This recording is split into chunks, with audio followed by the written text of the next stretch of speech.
pagi kini, saya Del Alzena kembali hadir menemani Anda di Delza News, berita terkini. Baiklah, di sini saya akan memberitakan mengenai keberadaan kelas komunikasi dan penyiaran Islam Universitas Sultan Maulana Hasanuddin Banten yang kini sedang mengadakan kegiatan belajar mengajar, yang dimana kegiatan ini sering dilakukan setiap minggunya. Pagi kini suasana kelas dipenuhi dengan semangat para mahasiswa-mahasiswi Sultan Maulana Hasanuddin Banten, di mana mereka membahas mengenai berikut. Pembahasan mereka mengenai mata kuliah teknik reportase yang diawali dengan membahas definisi komputer assistant reporting atau sering disebut pelaporan berbantuan komputer. Pelaporan berbantuan komputer adalah teknik pelaporan yang menggunakan teknologi komputer untuk mengumpulkan, mengolah, dan menganalisis data. Dalam jurnalisme, CIR ini memanfaatkan perangkat lunak dan alat digital untuk membantu wartawan melakukan riset data, mengidentifikasi tren, dan menemukan informasi tersembunyi yang mungkin tidak terungkap melalui metode pelaporan tradisional. Yang pertama itu ada keunggulan dari CAR dalam konteks Indonesia, yaitu efisiensi dan akurasi. Yang kedua ada visualisasi data, yaitu memudahkan pemahaman publik terhadap data kompleks melalui infografis dan visualisasi. Yang ketiga yaitu software pengolah data. Nah, untuk menganalisis data yang lebih kompleks, termasuk pembersihan data dan analisis statistik, terdapat komunitas dan sumber belajar online yang mendukung penggunaan software di Indonesia. Pembahasan selanjutnya itu mengenai jurnalisme data dan jurnalisme scene. Nah, jurnalisme data ini adalah pendekatan dalam jurnalisme yang menggunakan analisis data untuk menghasilkan laporan yang mendalam dan informatif. Berikut adalah contoh penerapan jurnalisme data. Yang pertama adalah laporan mengenai disparitas pendidikan di Indonesia. Pembahasan selanjutnya mengenai jurnalisme scene, yaitu adalah gaya pelaporan yang bertujuan untuk mengkomunikasikan informasi ilmiah dengan cara yang akurat namun tetap menarik bagi khalayak umum. Salah satu contohnya yaitu laporan tentang penemuan vaksin baru. Nah, artikel yang merinci penelitian terbaru tentang vaksin, termasuk bagaimana vaksin dikembangkan, proses pengujian klinis, dan potensinya dalam menangani penyakit tertentu. Misalnya, artikel yang meluas perjalanan panjang ilmuwan dalam menemukan vaksin COVID-19. Selanjutnya itu manajemen produksi berita adalah serangkaian proses yang dilakukan oleh tim redaksi media untuk menghasilkan konten berita yang akurat, relevan, dan tepat waktu.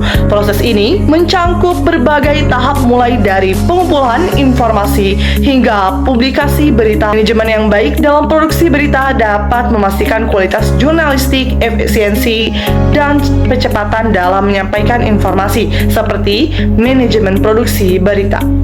Tujuan dari manajemen produksi berita adalah untuk memastikan bahwa informasi yang disampaikan berkualitas, cepat, dan akurat. Nah, tahapan dalam produksi berita yang pertama ada perencanaan atau planning. Pada tahap perencanaan, redaksi menentukan jenis berita yang akan diproduksi, sumber informasi, serta siapa yang akan bertanggung jawab. Beberapa langkah yang dilakukan dalam perencanaan antara lain adalah menentukan jenis berita, menetapkan deadline, pembagian tugas. Selanjutnya itu pengumpulan informasi atau gathering information. Nah, tahap ini melibatkan pengumpulan bahan-bahan berita dari berbagai sumber. Proses pengumpulan informasi bisa meliputi yang pertama wawancara dengan narasumber, yang kedua pencarian data di lapangan dan melalui riset, dan yang ketiga mengakses laporan resmi atau dokumen yang relevan. Yang ketiga adalah penulisan atau writing. Setelah mendapatkan informasi yang diperlukan, wartawan mulai menulis berita sesuai dengan format dan gaya penulisan yang telah ditentukan. Penulisan berita mengikuti struktur tertentu seperti headline, lead, body, dan kesimpulan. Proses pengeditan dilakukan untuk memperbaiki tata bahasa, kesalahan ketik, serta memastikan kelengkapan dan kejelasan informasi. Tugas editor adalah memeriksa kelengkapan data dan keakuratan fakta, menyesuaikan teks dengan gaya dan format yang sesuai dengan kebijakan editorial, memastikan tidak ada pelanggaran terhadap kode etik jurnalistik seperti menghindari plagiarisme. Yang selanjutnya ada penyusunan tampilan atau layout. Pada tahap ini, berita yang telah ditulis dan diedit disusun dalam bentuk layout untuk siap dipublikasi di media cetak, situs web, dan platform media atau platform digital lainnya. Penyusun layout ini meliputi ada penataan teks dan gambar agar tampak menarik dan mudah dibaca, menentukan penempatan headline, subheadline, dan gambar pendukung, memastikan keterbacaan dan desain yang konsisten, dan menyiarkan atau publikasi. Terakhir ada proses kolaboratif dalam tim produksi berita. Manajemen produksi berita melibatkan berbagai pihak yang saling berkolaborasi. Berikut adalah beberapa peran utama dalam tim produksi berita.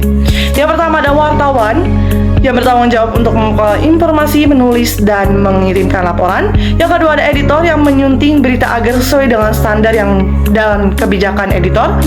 Yang ketiga ada desainer, membantu dalam menyusun layout dan desain visual untuk publikasi.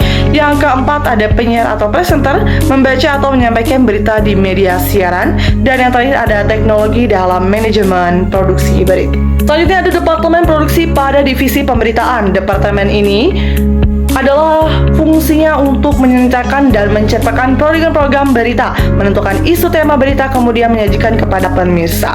Baik, mungkin itu saja yang dapat saya sampaikan di berita Delzen News terkini. Selamat pagi dan sampai jumpa.